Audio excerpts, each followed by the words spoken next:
Welcome everyone, we're so happy to be back here at Tech Oddities. I'm Archer. And I'm Aria. Today we are here with Samsung's S series. We're going to talk about the S23, S24, and S25 series. We could say that this is a story of change, but the story is not very gripping. Don't worry, you don't have to pay a few $1,000s to listen to this podcast. Let's get started.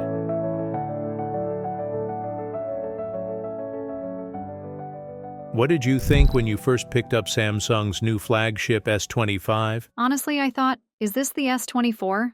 Then I looked at it a little more and I said, no, this is actually the S23. In other words, Samsung is giving me déjà vu with this series. Now, what was in the S23? A nice design, a good camera, a powerful enough processor. We moved on to the S24, slightly brighter screen, a few software improvements. And now the S25, what? There's a new processor, and a minimal change in the camera lens. They could be nominated for the Guinness Book of World Records for similarity. After Apple, Samsung has the award for the company with the most identical designs. Perhaps there is a challenge among designers. How can we launch a new model with the fewest changes? Challenge accepted. Now there is also the processor issue.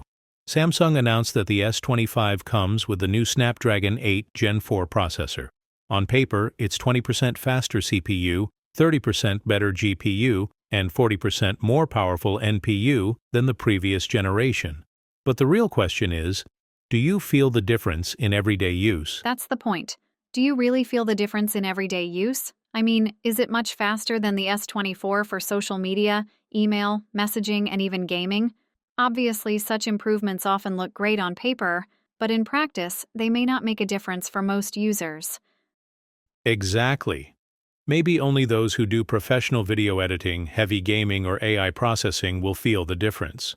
So, how meaningful is this upgrade for casual users? If you're using an S23 or S24 and you're thinking, should I upgrade to the S25?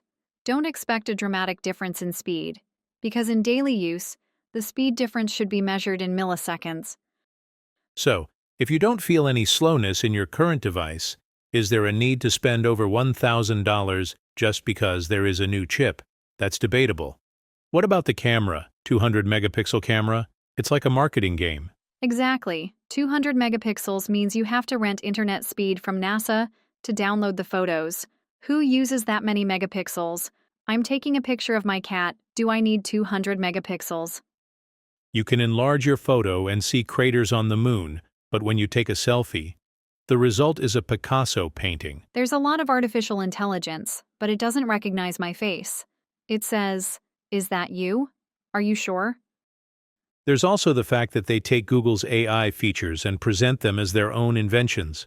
Guys, Google has been doing this for years.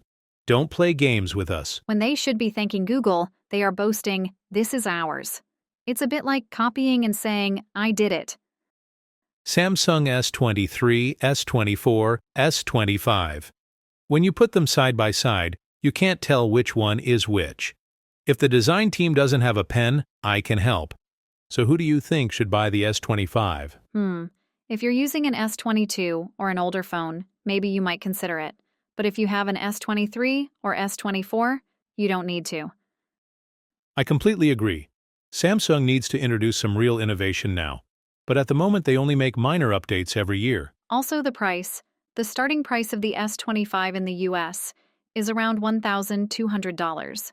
Does it make sense to pay that price and get almost the same phone? That's debatable. In conclusion, if you need a slogan for the Samsung S25, I suggest, "We were too lazy to make changes, but we didn't forget to raise the price." Exactly. See you in the next episode, and think twice when buying a new phone this year.